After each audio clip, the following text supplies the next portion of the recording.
Yeah. And then the question is, the answer's got to be yeah. Is Dr. Loomis crazier than Michael Myers? Yes, he is, right?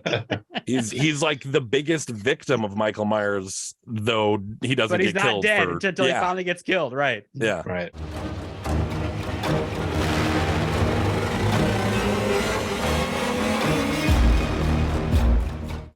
Hey peeps, welcome to another wonderful episode of the Scary Movie Project. I am your host, Matt.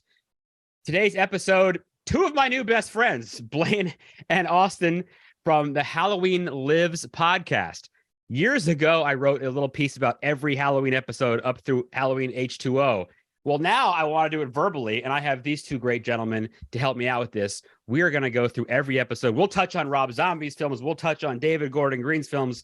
We'll talk about anything Halloween, quite frankly. Gentlemen, I'm so happy you're here to do this. Thank you so much. Why don't you guys tell the good people who you are and what you do?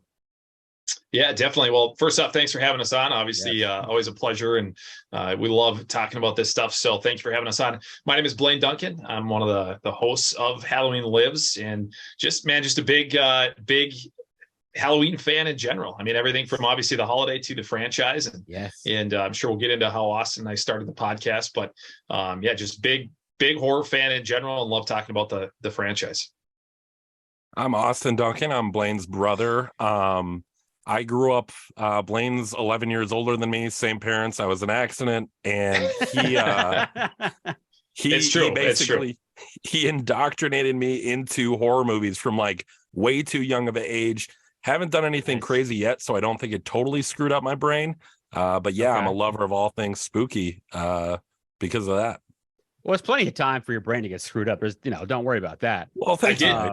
I did everything I could. I mean, there was certainly there's still time.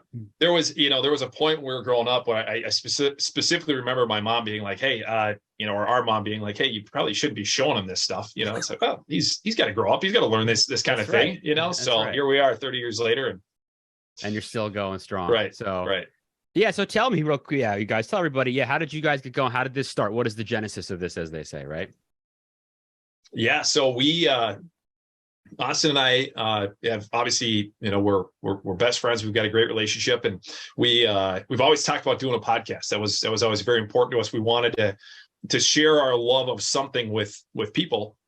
Whether anybody listened to it or not was a totally different thing, but we wanted it to be, we wanted to do a project, and we love anything horror, spooky, paranormal. Austin and I have traveled all over the country investigating like really super haunted places together. We've got just this whole passion and love for anything really spooky. And we had talked about doing a podcast, and eventually it was like, okay, well, what are we going to do? And then it was one day last fall, I was driving down the road, and I was listening to an audiobook called Taking Shape, which is all about the creation of the Halloween franchise, and goes through the entire series and some of the movies that were never made. And I remember having this idea. I was like, dude, we should do a podcast, like a weekly podcast on nothing but the Halloween franchise, because there's so much to talk about. And I remember that, pulling over and sending Austin this text message. I was like, dude, let's do this. Like, this is it. We're so passionate. You had to literally pull over while that's intense. I love that. I'm not kidding you. Yeah. And obviously, Austin was all for it, and we planned for a couple months, and then, eventually launched it after the first of the year. So that's interesting. Note to everyone, note to myself. So Taking Shape is the name. I have not heard of this audiobook. This is I'm intrigued. Oh, it's awesome. There's 2 books now, I believe. And they're just a great look into. Taking Shape is more about like kind of the creation of the original movies, and then Taking Shape 2 has sort of the sequels that we never saw. And they're awesome. Really? Who is this by? I can tell you. Find it. Yeah. You can't miss them. Yeah, they're both really good. I actually just finished Taking Shape 2, and yeah, they're both fantastic. Fabulous. All right, note to everyone. Yeah, that's something I need to listen to too. Fabulous. So I think with the three of us, we could probably waste time talking about the Halloween movies for eternity, right? So let's get started. Yeah. I don't think there's a whole lot. We don't need to touch on the original, because without that, we're not here in the first place, right? I've written about it. I've done episodes about it. You guys have talked extensively about it. We realize it's like, I tell people it's part of my DNA at this point, right? Absolutely. That movie just means so much to me. So I think, I don't know, what else is there to say? We've said it all. It's a seminal film. It's, just John Carpenter being a genius and with no money, but using the frame and using the right film stock and using the right people. And how about Jamie Lee Curtis winning an Oscar? Yeah. You know what I'm like? I mean, that's just so amazing. Finally. Like, you know, she was 18 years old. This is her first acting job ever.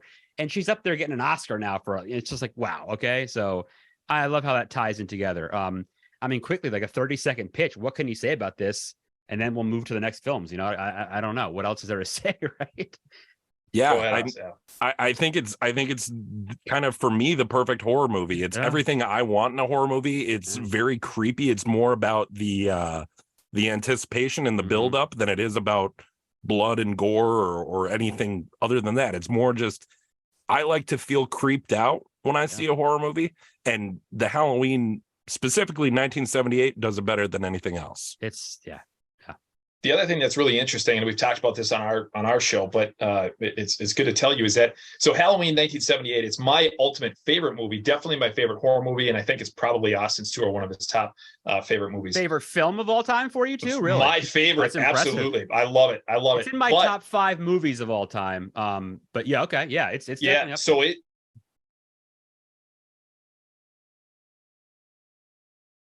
it's my favorite, but here's the thing: is I only watch it, and I think Austin watch it on Halloween night every year. I only watch it one time a year, and I that just adds, there's a magic that is added to the film by doing that. So I am so glad I'm not crazy, because for years I used to just watch it over, and I've seen it so many times. But I am the same way now. Now, for I would say the last probably 10 years, it is only watched in my home once a year, and that is on the Blu-ray with the surround sound on Halloween night. Yeah. That is the way to go now. Yep. I totally agree. I'm glad I'm not the only person that thinks that way. I think it keeps that magic when you do it that way. Yes, it does. I know.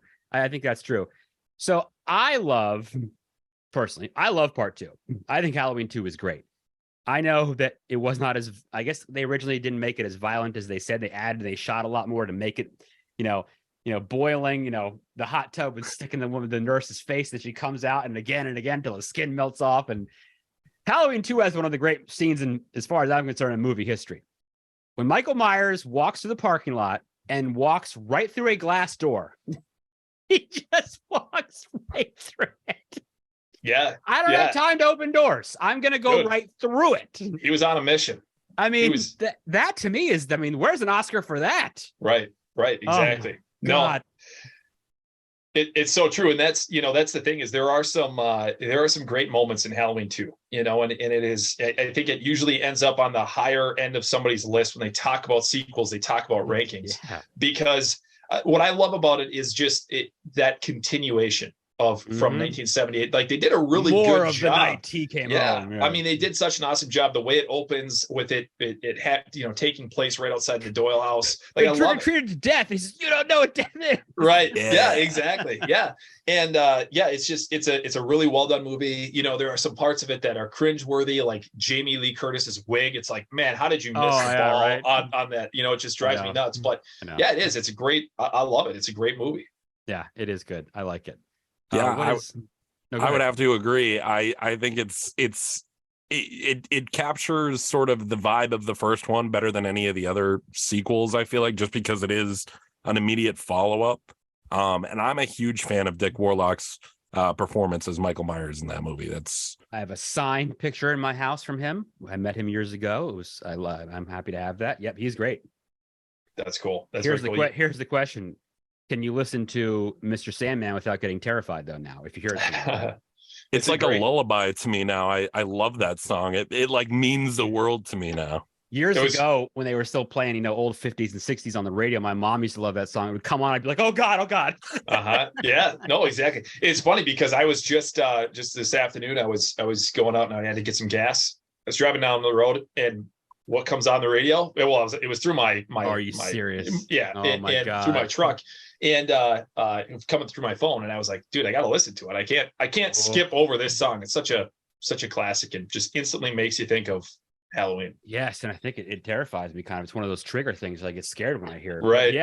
But yeah. No, 2 is good. There was something I was going, if you shop Fright Rags, I don't know if you guys ever go to Fright Rags. Totally. I think you can buy now the Haddonfield Memorial Hospital jacket that Bud and Jimmy have. I think they sell them now.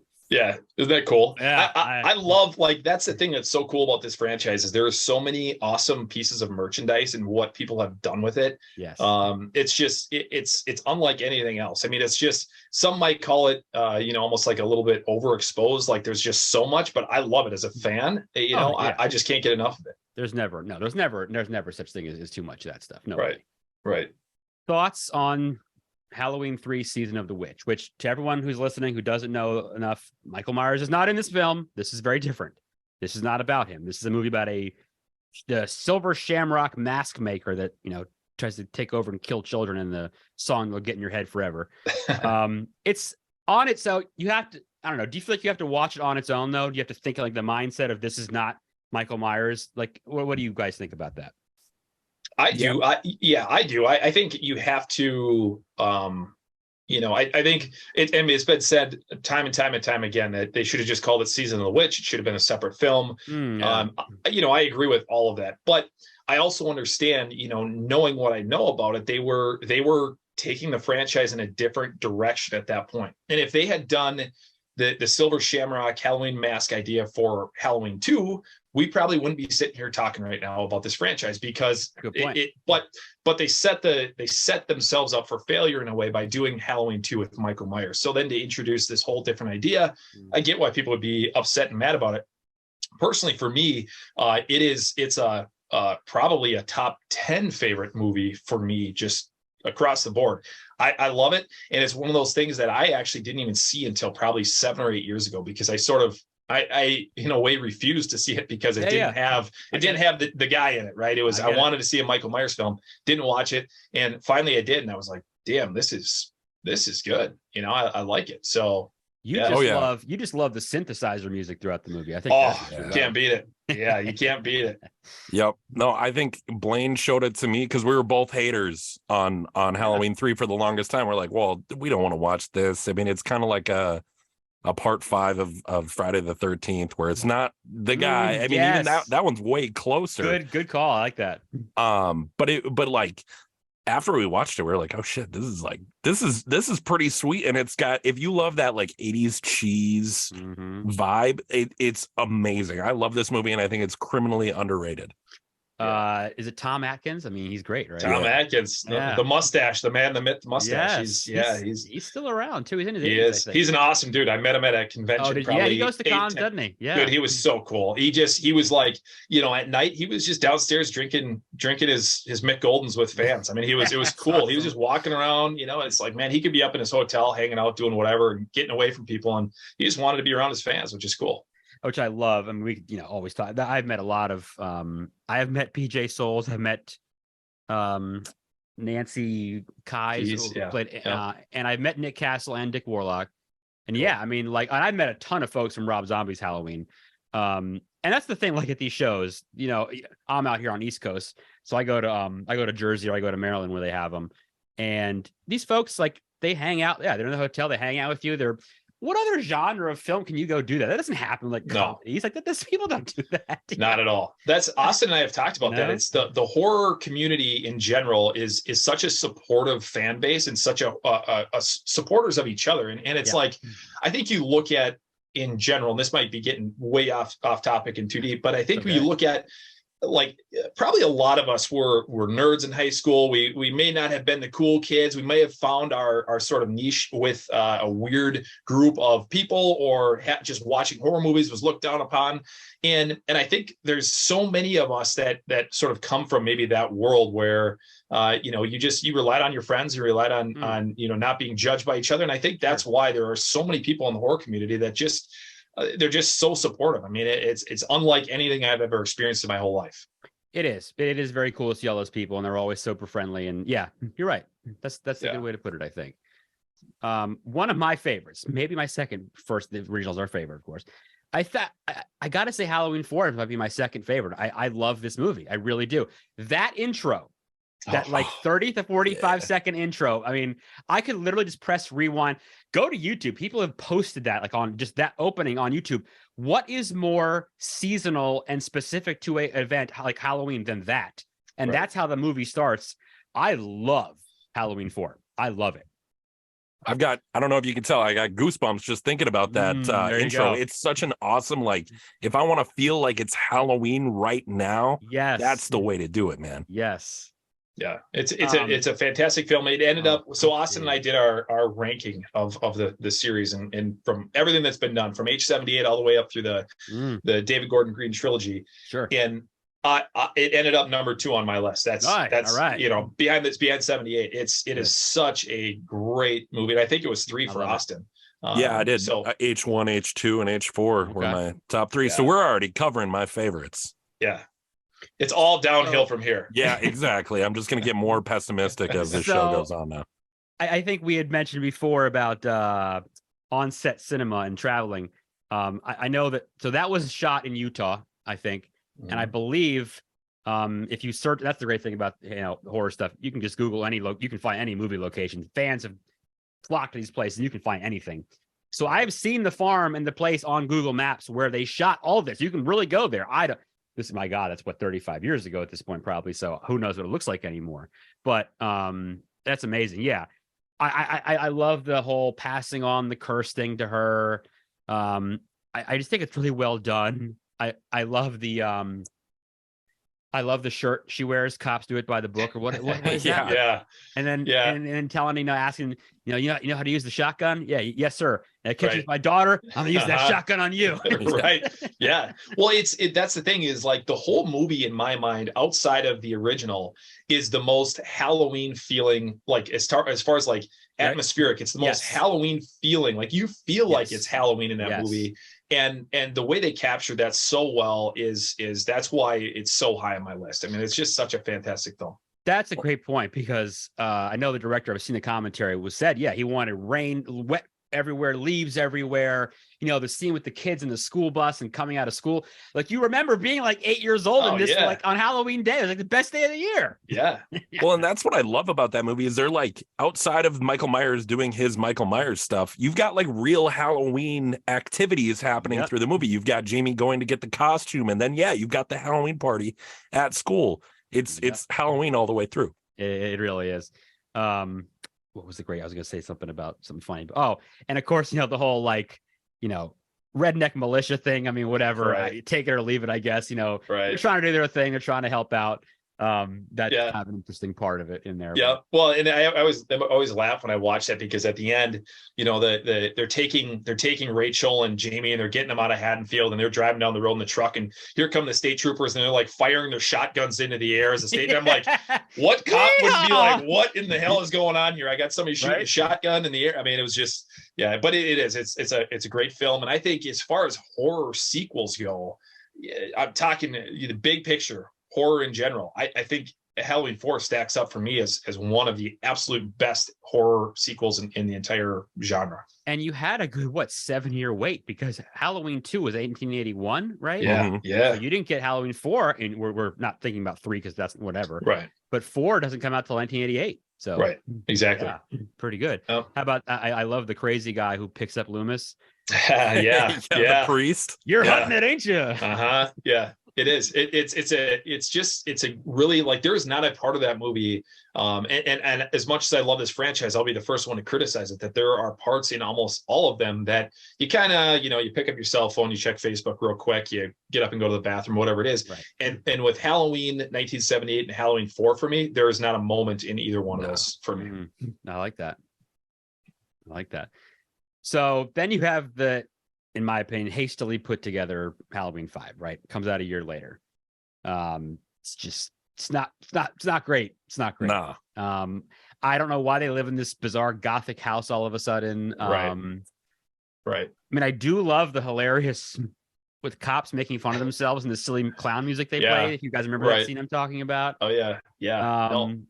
There's so much of that movie that I feel like is there's so much that I love, but then so much I hate at the same time. And that's where you really, you do, like, that movie was rushed into production. That movie was rushed into, filming and post and everything like that. Yeah. And you can just, that watching that film, there's just so much that doesn't make sense. You've got the man in black who you're like, who is this dude? And then all of a sudden there's like the shootout at the end. Which I do love the end. I do have to say, when he shows up, he's intriguing, and the whole explosion. I like the ending of the film, though. I will say that. I don't know.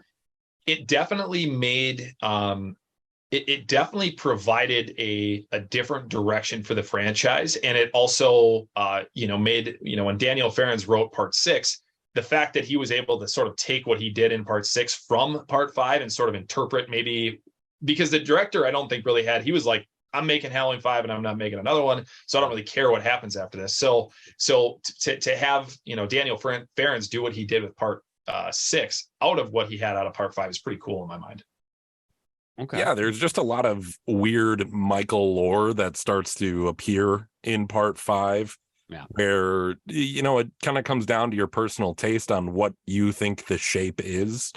We've talked about it on our show that the Halloween franchise is very much a choose your own adventure. And I think this is like a real branch off. I mean, 4, it is technically the start of the Thorn trilogy, but 5 is where it really dives off into its own area. Yeah. That's a good point. And I love like the party at the farm thing. That's cool. And the murder spree and slicing people up with the farm equipment and whatever. I mean, that stuff is great. And they finally kill off Rachel. They find her in the attic with the scissors in her neck. Right. Yeah. Uncle Boogeyman and everything. Like, well, and you got Michael crying, like the tear that he sheds. The mask off. Yeah, I mean, it's like you're watching some like abused animal commercial or something. You've got like just a kid with like the streaming tear. Yes. That to me was a little bit like, what are you guys trying to do here? But there are some great parts. You talk about the Tower Farm scene where cool. That's very Halloween. Sam is good. Dude, I love that scene. That's a great scene. I mean, you feel like it's Halloween. There's this party happening at this old farm, and it's a great scene. Yeah. I like what was I gonna say? Well, I do like the guy that loves his car, and he, eventually he just Mike kills him with like I don't even know what that piece of gear is that busts him over the head with it. Right. And he, running down Tina in the woods with the car, like something like it's pretty violent. There's some like sadistic kind of stuff going on in that movie. It is. I don't hate that movie as much as a lot of people do. I think we are Austin and I are fans of the franchise, and we'll be the first one to admit that there are some that are not good, but being that we love the franchise so much, we will watch all of them. And Halloween 5 is one of those movies that I appreciate it for what it is, but I definitely see that there were some missed opportunities, and you could tell again that it was rushed. Mm-hmm. And I can't say I dislike a movie and then watch it every year for the rest of my life at the same time. These things don't line up. Right. Exactly. We can come back to this, but worst mask Part 5, right? Yeah. It's pretty bad. Yeah. It's not. Has like blonde hair. Yeah. And I'm not a fan of 4 either, to be honest with you. To be fair, I'm not a fan of 4, but there was something about Part 5 and we talked about this. We did a mask ranking, and I'll watch my language a little bit more than what I said with that one. But I said, what were they thinking basically? Like when that mask was set on Mustafa Akkad's desk, and they said, "Hey, this is what we're doing." Why did he say yes to this? Yeah, right, exactly. And maybe it was just again the timepiece. They were rushed. It was like, hey, we gotta do this thing. Right. I don't know. Yeah, it's not my favorite. It's not the best. But right. So speaking of not the best, now I don't know. This is open for debate on multiple levels. I like Part 6. You and me both. Yeah, you're in good company. Yeah. I know it has. So do you guys? Well, for a while, remember you had to find the bootleg producer's cut. Right now, it's readily available. I bought it at a con years ago on the DVD-R for $10. Right. Yeah. I know there's problems with it. I'm an editor, so like I get like the whole cutting it together stuff. It doesn't bother me that much. Like I don't see a lot of the awful stuff. Sometimes maybe I'm missing something here. I'm sorry. I don't hate it. It's not great, but you got to love the heavy metal version of the Halloween theme. And you see Michael Myers run. He runs, which is amazing. Right. I mean, one of the best deaths of all time. I mean, he puts her on a freaking I don't even know what that is, and puts her through her chest and carves a corn thresher or something. Right. Yeah, that's amazing. And it's got Paul Rudd, which is hilarious, and you get more mythology, and you get kind of more of a Halloween feel. Like the Strode, the alcoholic dad is awful. The mother, the terrible acting, and that there's lots of things going on in this movie, but I like it. I'm cool with it.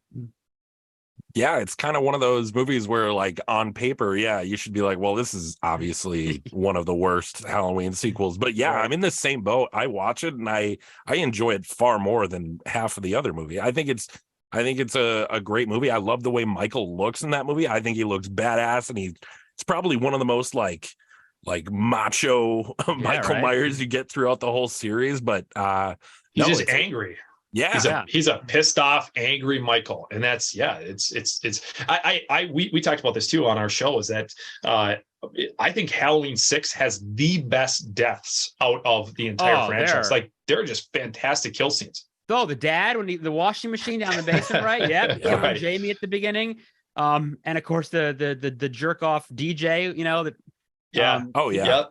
Yeah, there's some good ones in there. There are some good ones in there. I love I think she's is it Deborah Strode? I think that when she gets the axe, when she gets that scene with the axe, that's a freaking sweet scene. And then you have the whole death scene where it's at the hospital and he kills like 15 people in the emergency room or the operation room. He walks by like the baby ward. You're like, whoa. Yeah, right, exactly. Yeah. Hold on. No, we love Halloween 6. The producer's cut is I really like the producer's cut. I think it was really well done. They should have stuck with it. I understand why they didn't, but yeah, it's a great movie and another movie just like Halloween 4 that really feels like Halloween. Like they did a really good job of I love setting that house. Is that in Utah as well? Yeah, all of that was filmed in Utah. Yeah, 4, 5, and 6, all Utah. That's right. Yep. Yeah, when they go to that, you guys, the scene where it's a parallel edit scene and it's the old crazy lady talking, little Mikey Myers from down the street. She's talking about Halloween, and it's the parallel scene with Paul Rudd, and he's walking outside in slow mo with the bonfires. The bonfire. Oh, that is a perfect scene. I love that scene. It is. Yes. It is. No, that is one of the best scenes of the movie. And that's the thing. Like, I don't know how I understand what's wrong with the movie and why some fans don't like the Thorn Trilogy. And it gave Michael a reason and all that, all that garbage. But the movie is just, it's a good movie. I mean, it gives you everything you want as a horror fan. It's got great kills. It's got a good story. I mean, it's just good acting. If you're looking to watch a sequel of the Halloween series, this is as good as any. I feel like I would throw this up with friends who aren't even super into horror, and they'd have a good time as well. I think that's actually true, because I do remember watching that once with some friends of mine that couldn't care less about these, and they were like, that was really scary. And I thought, okay, cool. Right. There you go. Yeah, right. Yeah. Now, sadly, it's the last Dr. Loomis, because Donald Pleasance passed away, but I think he had a quote once. Didn't he say, like, how long will you make these? And he said, after we get to the 35th one, I'll have to stop, or some joke like that. Right. Like that. And of course, that was interesting the way they I think because he died before they finished shooting it, right? Yeah, I believe. Yeah. So they had to have that scene where you hear him like yelling in the back, where you kind of it's inferred that he was finally killed by Michael, I guess, right? So right. But we don't know, but whatever. Right. No, that is a good one. It is a good one. And it's so funny talking about that character, because when they filmed 1970, Halloween 1978, Donald Pleasance I think he was openly pretty critical of it, and even talked about that there were some things that he didn't like about it, and I know he was of other films as well, like Part 5, but he did keep coming back to the table, man. It put bread on his table. He did. I mean, look at him. Him and Jamie Lee, two well-known folks at this. Did these. People always. That's the thing. People don't realize how many actors get going in these films. Now, here's a movie just to mention. No, it's not very good, but you go watch it if you want. It's terrible. Texas Chainsaw Massacre: The Next Generation. Yeah. But who's in that movie? Renee Zellweger and Matthew McConaughey. Right. Before they had done anything. This was like their first. So a lot of films get their start in these films. So they do. Yeah. And you look at Paul Rudd. I mean, the dude is one of the biggest names in Hollywood, and I mean, he started as Paul Stephen Rudd in Halloween 6. Yes. Yep. And I forgot about the baby. He just finds, here's a baby at the bus station. Look at this. In a bathroom. Yeah. In a bathroom. Yeah. All right. So so I was in high school. I'll date myself. I was a senior in high school, I guess, when H2O came out. I was pumped, right? I don't know that I had feelings that I didn't love it for a while. Now I like it. And again, scenes. That opening scene, Langdon, Illinois, whatever, with the Michael Myers nurse. Yeah. What's his face from Third Rock from the Sun? Yeah, David who's Gordon. who's a great actor, by the way. Yeah. Excellent. Yeah. That like 5-minute scene, and then the police come and they look at her room and all this stuff, and the voiceover from that's fabulous to start the movie. I love how it starts. Jamie Lee Curtis is back. Is it great? Nope. Is it good? Yeah, I think it's pretty good. I like it. I do like it. For me, this was literally outside of the original. I think growing up, because it was like sort of our generation's Michael Myers, like it was the new, and it was obviously very like modern, very scream-ized. Yeah. This was my favorite sequel for the longest time. Okay. And not just because of LL Cool J. It does have LL Cool J. Ronnie. Yeah. Right. Yeah, Ronnie. Always reading poetry to his girlfriend on the phone. The worst security guard of all time. But he's the best at the same time. If you were Josh Hartnett, he's the best security guard. Right. He did whatever he wanted. Right. No, I think this is I've talked about this a lot on our show. I like this version of like grown Laurie a lot more, because it feels a lot more realistic than having her become this what I call Rambo Laurie that you kind of get in the newer movies that we've had. I was gonna say, what happens to you after trauma like that? How where does your life go? Right? Exactly. Yeah. Right. It's more realistic, and I do like the idea as well. Kind of like Austin was saying, like that she just sort of up and left. Halloween, Haddonfield, she put it behind her. She moved to a different state. She sort of took on this new persona, obviously changed her name. That to me makes sense. I mean, if you had some mass murderer who was on the loose, who was out to get you, you probably would do something like that, right? And he's also your brother in this timeline too. Yeah, that's a great point. Yeah, I mean, he's your brother. So for me, Halloween H2O is one of those. I like it. The mask debacle is like that is what it is. And we just had Christopher Durand on the show. He played Michael in Halloween H2O, and he talked a lot about that whole process and the debacle of the mask. And what sucks to me about that whole thing is that I'm a huge fan of the Halloween 6 Curse of Michael Myers mask. I love that look. And you actually see that in the opening scenes, the scene that you're talking about with Marion Chambers getting murdered. That mask is used in that scene, and they could have stuck with that. And I think much like in my mind, the Halloween 4 mask, even though I love Halloween 4, if they would have had a better mask, I've said this on the show, it may be a little bit higher up for me than even H78. Like I just love it that much. Same thing with H2O. If they had used the Part 6 mask, or they had a better mask, even though the Stan Winston mask that everybody knows as the H2O mask is used throughout a lot of it, I think if they had a better mask, I would like H2O more. But it's, as Austin said, it's very Scream-esque. It's Kevin Williams, was heavily involved with both Scream and Halloween H2O. And it's just kind of, it's okay for me. I enjoy it. It's okay. Yeah, it's okay. I'm not going to go out of my way necessarily to watch it. But it's okay. It's a Halloween film. And it's like 30 minutes long, so you can pop it on whenever. It is very short. I think the runtime is like, it's like an hour 16 or something like that. It's super short. It's not long. Right. I feel like, it's perfect because 20 years later you had to, throw it together. But I think it's okay. It's not great. Acting is okay. Josh Hartnett's first movie, he's done, famous, whatever. But yeah. All right. So that's kind of like for me the universe. But then, I mean, I'm not going to waste any time on it. Halloween Resurrection is awful. I will give it its due in the fact that it's the death of Laurie Strode. Okay, right? We finally see that. That's a cool scene. Her life is so trash. She's in a mental institution. Obviously, her life is just wrecked. She finally dies. That was well done. But I mean, Busta Rhymes, I love you, man. I love your music. I'll listen to you all day. But I'm sorry, dude. I can't watch you in a movie. No. It's a terrible film. I don't know what you guys want to say about it. There isn't much more to say on it. I mean, it's I love it for the fact that it's a movie in the franchise, just being a huge fan of the franchise, but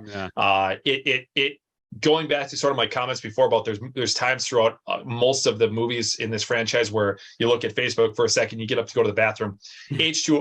Halloween Resurrection is one of those movies where it's like, man, I've gone to the bathroom like 7 times during this movie now. I'm going to go make some more popcorn. I'm going to go make a phone call quick, whatever it is. But it does have, we talked about this, it does have one of my favorite scenes out of the entire franchise. And that's when on Halloween night, the kids run up and they put the jack-o'-lantern on the Myers house. I just think that's a great scene because it's just very, if you picture the Myers house in Haddonfield as a real house, that's probably what some kids would do on Halloween night is go throw a jack-o'-lantern up for the boogeyman on his house. And I just think that's a cool scene.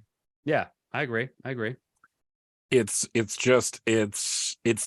literally killed the franchise until it was rebooted. And I think that says a lot. They had H2O that was well received. And then immediately just shot it down right after that. It's definitely, I believe I ranked this as my least favorite. There's no question. Oh God, no question about that. So that wraps up that. Then all of a sudden, lo and behold, my hero, my idol, Rob Zombie, in music and movies, says I'm going to remake it, and I'm like, this is the greatest day of my life. I literally could not. There have been like 3 movies, I think, in my life that I've literally not been able to wait for it to come out. One was Batman when I was a kid, Terminator 2, and Rob Zombie's Halloween. God, I couldn't wait for these movies to come out, and I was not thrilled. It's not great. I don't mind seeing his backstory a bit as a kid. Like love Rob Zombie. I know what you're going to get. You're going to give me a white trash family scenario. That's what you're going to do, and I love that you do it. I love in movies like that. But that's what we got again. I don't need to know all of that. I kind of, we've lost the fact that he is the shape. He's not a person. That's what he is. Right. I don't need to know that he did all this and, all these things happened to him and his terrible stepfather and all that crap. There's things I like. I love that he brought the cast and some of his people he works with and old folks that came from the other movies. I love that. Is it great? No. And I'll just tack on too that we'll do a double thing here. I actually like his sequel better. It's so gnarly. It's so dirty. It's so grungy. And that really shows like the trauma, like Laurie's trauma after Scout Compton's Laurie, like how she deals with her life after this and her friend and her everyone that was involved, like their lives are shit at this point, right? It's terrible. So those two combined, right? I don't know what are your feelings on those two, on his? Go ahead, Us. I will say this, when I first saw them, I was pretty young and I was like, oh my God, this is so raw. This is so, metal, of Michael Myers. And I loved them when I first saw them. My opinion has changed a little bit as I've become, I guess, more like, I don't know if I'm like a snooty Halloween fan, like a posh fan of the franchise, but I just love the original so much. And yeah, I think some of that white trash stuff gets a little overdone for me. Everyone in Haddonfield sucks is like the point you should get from these two movies. Yeah, right. Not a single likable character in these two. They even took Loomis and made him a jerk. So I don't know how I feel about what's his face playing him either. I don't know about Malcolm McDowell. Yeah. Which Malcolm McDowell is wonderful in. Clockwork Orange is incredible. Right. Amazing movie. I know Rob Zombie's a big fan. That's awesome. I'm glad he put him in there. I met him too at a show. It was great. I just don't know how I feel about him as But you have to look at it. You can't think about the original. You have to get that out of your head. It's hard, but it's hard to do. Totally. It is.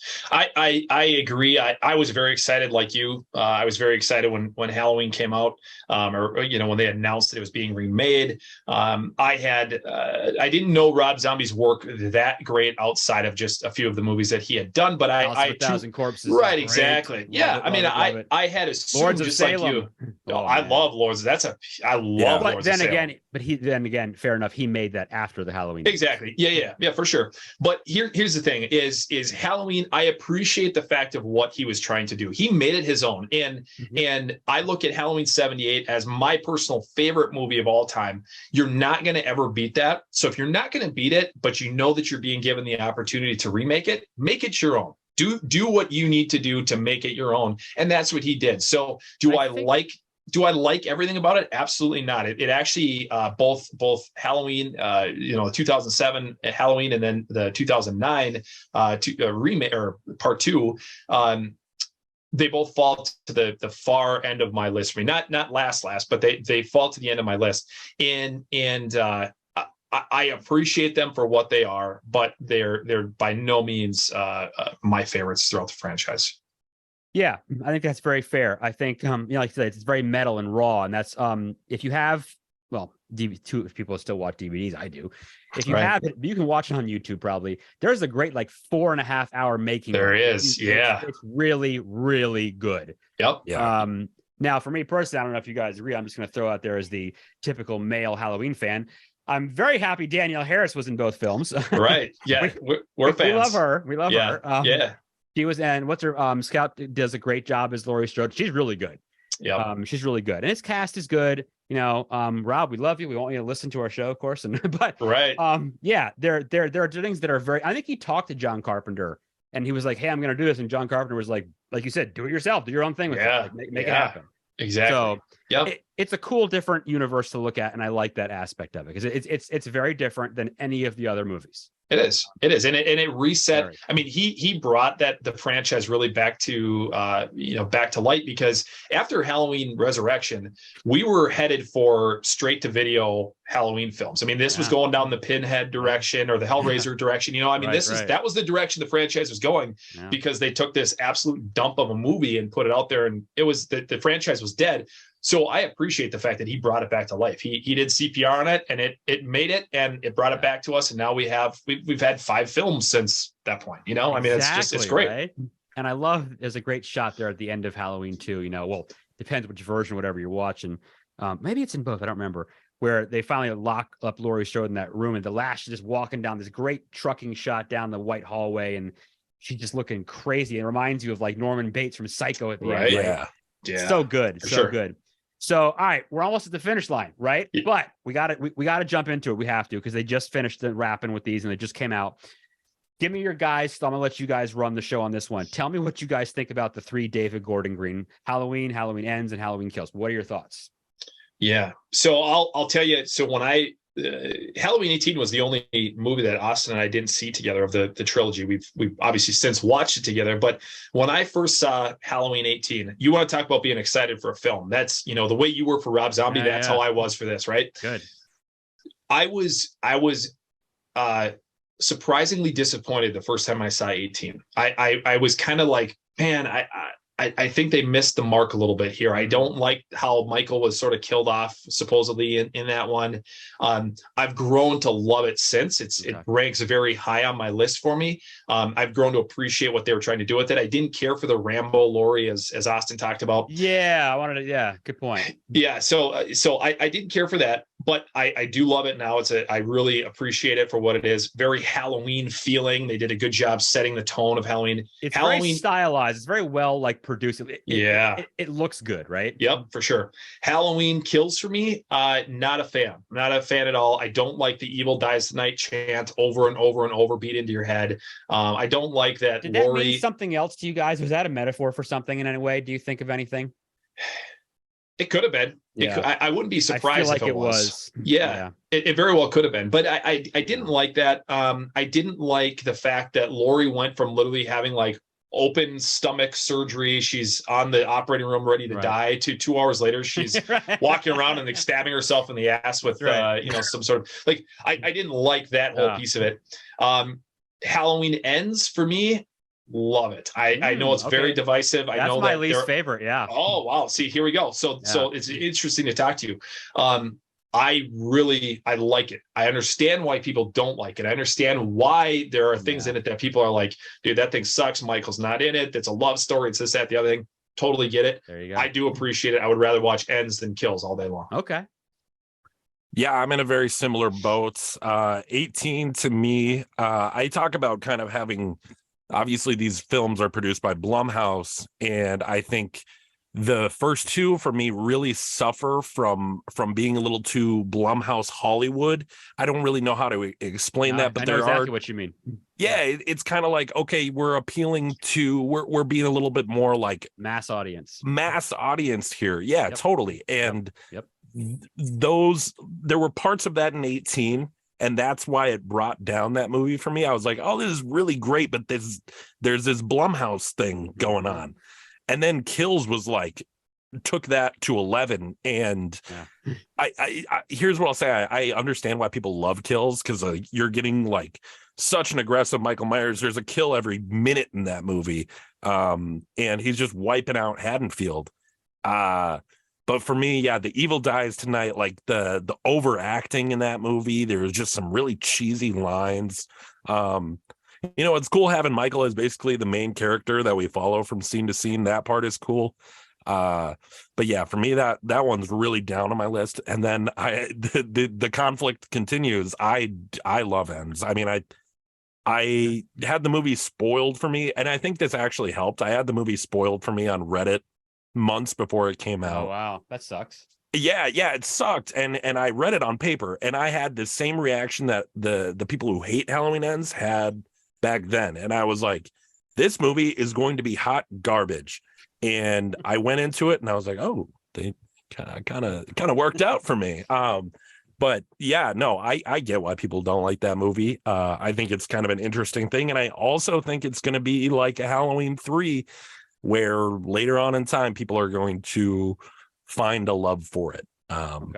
As it is. But I think the movie will age better than Kills, I would imagine. So So I'll throw my sense in. 18 came to me unexpected. I feel like I missed the boat and I just wasn't paying attention, but I was happy when it came out. I liked it. I liked little homages to things, which you guys probably picked up on. Scenes when he's walking in the house and he grabs a knife from part 2. Remember when he was making the sandwich with the woman? Remember that was in there. The bathroom scene I remember from H2O when he kills the woman in the gas station. That reminds me of H2O with the girl and the mom and the purse. Little things like that were very cool to me. Rambo, Laurie, but I like the aspect of what would this person's life be like. And she's crazy. She shows up at the restaurant, she's drunk out of her mind, like she's just it's so awkward, right? Her house is pretty cool. That's pretty interesting. She's got it rigged up. Kills is aptly named, I think, because it really does. That one was good. I liked it. That mob scene thing was interesting. It kind of I feel like it was a metaphor for things. I don't know. And then Ends. What's with this dude? Like, is he just a totally different story? He's in the sewer, like channeling his power. I don't know, man. I don't know how I feel about that. I like the granddaughter. I think she's a good actress. I like her. She's good. The whole we choose life and they're living together now. And I love how they finally kill him at the end of the town is there and they burn his body and everything, they trash compactor or whatever. Like, that's cool. Like they did a good job. They did not offend it. And I don't think any of us were offended. Every time there's a sequel or remake, these people got to realize you got an army of people that might want to hang you after this. You know what I mean? Like, it's a passionate fan base. Yeah. So I think that was, I think they're good. So that's a lot of movies. Wow. We did. No, like I said, I appreciate the fact. I totally understand why people don't like Ends. Completely understand it. It just was weird to me. I don't know. But it is. I mean, you go online and you read. I mean, there are people who are like, they're ready to burn David Gordon Green's house to the ground over it. It's like, settle down. It's a movie. I did love cutting out the DJ's tongue though and putting it on the. That was a great kill scene. That was awesome. Yeah, and the tongue like flipping around on the turntable, and it was fantastic. That's pretty good. Wow. Oh, so here's the question then, I guess. Well, I was going to ask, I think we answered already. Worst mask was 5, we think. Part 5, yeah? Yeah. Best mask original? I mean, is that easy? I think it's you'll never top the mask of Halloween 1978. Yeah. And then the question is, the answer's got to be Is Dr. Loomis crazier than Michael Myers? Yes, he is, right? he's like the biggest victim of Michael Myers, though he doesn't get killed. But he's not dead until he finally gets killed, right? Yeah. Right. There is definitely an obvious descent into madness that we see from 78 through part 6. And I think part 5 is like the top of the mountain where he's like screaming at Jamie and telling her she's evil. And where's, it's just like, what's going on here, man? Did nobody like check your credentials at the door and you're into this children's hospital, shaking little girls? Right. It's just like, what is going on? Oh, it's, you know what? I have mentioned before, you got Nightmare on Elm Street, Friday the 13th. This is my favorite franchise. This is my absolute hands down favorite. I can watch these films all. A friend of mine and I, we did this many years ago when it was up until H2O. We spent a Saturday and we literally watched them all. Awesome. It took forever, but it was awesome. And now like AMC does Fear Fest. I love to watch that. I watch them when they're on TV. They're great. I will watch them till the day I die. Right. What do you think? Will there be what's next? You think there's going to be some? I know they just released Ends, but what do you see next? Do you see are we done, or what do you think? No, I don't think we'll ever go more than probably 5 years from now on without at least like a TV show, a movie, something. Yeah. I think we talk. Where would it go next, right? Yeah, I don't know. There's too much money to be made off of this. I mean, there really is. You look at Halloween, the David Gordon Green trilogy made a ton of money. What Austin and I have talked about, I think, to reset the franchise, almost to do in a way like what Rob Zombie did, a way to reset the franchise and to say, okay, we're going to come up with a new idea, and then we're going to take the franchise or the next movie in a different direction, is to go with the TV show. And I think it's going to be very interesting to see what they do with the Crystal Lake series. Yes. Very similar to Bates Motel, Crystal Lake. Right. Let's see what's going on here. Maybe they do a Halloween series that lasts a few seasons, and then 4 or 5 years from now, we can introduce this new audience, this new fan base from the TV show into the Halloween franchise and the world. And I think that is the way to go about it if you're going to continue it on. I don't know that I've ever even thought about it being a television show. Wow, that's so interesting. Okay. But Halloween will always live with Halloween Lives, the podcast of Michael Myers. Wow. Well, I was going to say that's a great segue into. Yeah. Thank you, having Austin and Blaine on from the Halloween Lives podcast. Gentlemen, where do people find out what you do? Please tell us. Yeah, go ahead, Oz. Yeah, at Halloweens_lives_podcast on Instagram. Otherwise, just go on Spotify or YouTube and type in Halloween Lives, the podcast of Michael Myers. We've been mainly focusing on the podcast, but as time goes on, we're sort of dipping our tendrils into other things here. So it'll be we got a lot of cool stuff coming up. I like the sound of that. That's fabulous. And that brings us to the point where I tell you all out there where you guys know where to find us, rate us, review us, send me emails. Do you want to talk about more? Well, we talked about all the Halloween movies. You probably want to hear more about Halloween Resurrection, I'm sure, right? So maybe we'll unpack. Maybe we'll talk more about that. But anyway, you know what? Last thing we'll say here is we have so many of these. Each of you, give me your top 3 Halloweens. Go. I'll go first. 78, part 4. And I'm gonna go H2. Okay. Well, this is gonna really be a groundbreaking follow-up. H78, H2 for me, and then H4. Okay. I like those. I will throw in my 2 cents. I'll say original, obviously. I'll go part 4. And you know what? I'll say Rob Zombie at 3. I like. Yeah, why not? Bring it up. Gotta change things up. That's my guy. And, the fact that he redid everything and changed it up in a different direction. Let's do it, right? Let's do it. Love it. So thank you, gentlemen. This was fabulous. Again, you guys know, email us, infoscarymovieproject.com. You can find us everywhere, Spotify, iTunes, Amazon, everywhere. You guys know where to find us. Thank you, gentlemen, for being on. We will talk more Halloween, I'm sure, again one day. Yes, sir. Thank you for having us. Thank you, guys. Thanks a lot. Thank you, everyone, for joining us, and we will see you all next time. The Scary Movie Project podcast. Learn more at thescarymovieproject.com.